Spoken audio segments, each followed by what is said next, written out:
안녕하세요. 여러분의 출근길 파트너 라디오 동서남북 김서영입니다.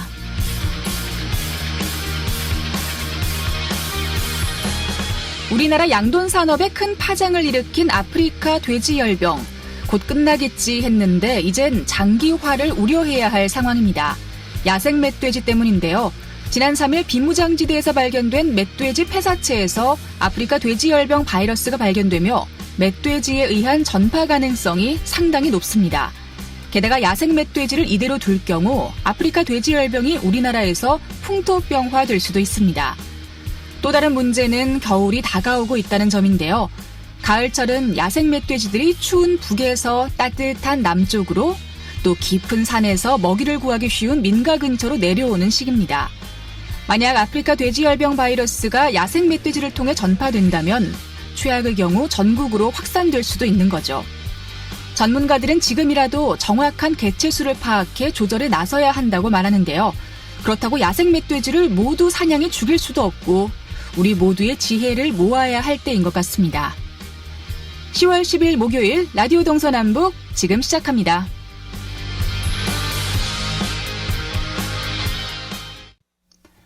네, 라디오 동서남북 오늘도 아침 신문으로 시작합니다. 강원일보 이하늘 기자와 전화로 연결돼 있습니다. 안녕하십니까? 네, 안녕하세요. 네, 오늘 첫 번째 소식입니다. 강원 도민들이 설악산 오색 케이블카 부동의를 비롯해서 환경부의 각종 규제에 항거하는 의견을 오늘 양양에서 대대적으로 표출할 예정이라고요? 네, 맞습니다. 친환경 설악산 오색 케이블카 추진위원회는 오늘 오전 10시 양양읍 남대천 둔치에서 환경부 규탄 범 강원도민 걸기대회를 개최합니다. 이번 규탄 걸기대회는 양양군민은 물론이고 환경부의 원주 상수원 보호구역 해제를 요구하고 있는 횡성지역의 원주 상수원 보호구역 피해대책위원회 소속 주민들도 대거 참석하게 되는데요. 여기에 또 삼척과 홍천, 횡성, 영월, 평창, 정선에서 논란을 빚고 있는 송전탑 설치 반대 주민들도 개별적으로 참가하기로 해서 사실상 강원도 전역의 주민들이 환경부 규탄 목소리를 내게 됩니다. 이에 따라서 주최 측은 현재 10,000명 이상이 참가할 것으로 예상하고 있습니다. 네. 그동안 강원도를 비롯해서 시군 지자체가 환경부에 대해 이제 비판을 해왔잖아요. 설악산 오색 케이블카 허가는 내주지 않으면서 그보다 더 환경에 영향을 미칠 것으로 보이는 송전탑 설치에 대해서는 이런 반구도 없다. 이런 이중적인 잣대를 비판하는 자리겠죠? 네, 맞습니다. 오늘 대회에서는 추진위는 수도권 전력 공급을 위한 송전탑 설치는 묵인을 하고 있는 환경부의 태도를 이중적인 잣대로 규정하고 환경부와 관계자들에 대한 규탄 발언을 시작으로 상여를 앞세워 양양군 시내에 가조행진을 벌이게 됩니다. 이어서 남대천 둔치에 다시 모여서 조명래 환경부 장관과 신미숙 전 청와대 균형인사비서관 그리고 박연재 원주지방환경청장의 모형 화형식을 진행할 예정인데요.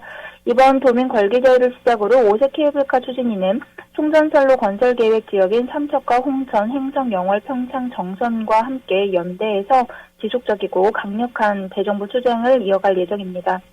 정준하 추진위원장은 정부 시범사업으로 승인해놓고 뒤늦게 부동의 결정을 내린 것은 양양군민과 강원도민을 무시하는 처사라면서 정월대보름 달빛 태우기 방식으로 진행하는 화형식을 통해서 도민의 억울함과 분노를 표현할 것이고 양양군으로서는 사민에 대한 액땜 행사가 될 것이라고도 말했습니다. 네. 자, 또 다음 소식 들어보겠습니다. 부동산 관련 소식인데 강릉이 부동산 투자처로 각광받고 있다고요? 외지인들이 사들인 주택 매입량이 2분기 연속 도내에서 가장 많았네요. 네, 맞습니다. 한국감정원의 매입자 거주지별 주택 매매 거래 현황을 분석한 결과 올해 2분기 서울 및 타시도 거주자들의 강릉 지역 주택 매입량은 총 240건으로 집계됐는데요. 이거는 올해 1분기 235건에 이어서 2분기 연속으로 도내 시군 가운데 가장 많은 매입량입니다. 같은 분기에 원주와 평창이 각각 201건과 187건으로 강릉의 뒤를 이었고 이 밖에 춘천과 속초, 횡성도 100건이 넘었습니다. 네. 이렇게 2분기 연속으로 최대 거래량을 보였다라고 하니까 정말 인기가 참 많구나라는 생각이 들어요. 이렇게 강릉이 최대 거래량을 기록한 이유는 뭘까요? 네, 우선 지역 부동산 업계는 강릉이 2분기 연속으로 도내 최대 거래량을 기록한 것을 두고 탁월한 바다 조망권과 또 교통망 개선 효과로 분석을 하고 있습니다. 여기에 평창 동계올림픽을 계기로 관광산업이 한참 발전한 점도 외지인들의 투자 심리를 자극했다고 봤는데요. 전분기 대비 외지인 주택 매입량 증가율은 고성군이 1위를 차지했습니다. 올해 2분기 고성에서는 총 47건의 외지인 주택 매입이 이뤄져서 전분기 대비 증가율이 113%에 달했습니다. 또 철원의 매입량이 남북관계 개선 효과로 전분기보다 106% 늘어난 33건으로 조사됐습니다. 한국감정원 관계자는 교통망 개선과 관광산업 발전 그리고 바다 조망권이라는 탁월한 입지 여건을 지닌 동해안을 향한 수도권의 투자자들의 주택 수요가 늘고 있다며 바닷가 인근으로 신규 아파트도 들어서면서 투자 세력이 더 몰리고 있다고 얘기하고 있습니다. 네. 그리고 어제가 한글날이었잖아요. 국립국어원이 한글날을 맞이해서 일상생활에서 자주 쓰이는 일본어를 한국어로 바꿔 사용하자라는 취지로 몇 단어를 선정해서 발표를 했죠. 네, 맞습니다. 국립국어원이 573돌 한글날을 맞이해서 일상 언어 생활에서 흔히 쓰이고 있는 일본어투 용어 중에 꼭 가려서 써야 할 일본식 한자어 20개와 일본어 음처 30개를 선정해서 발표했습니다.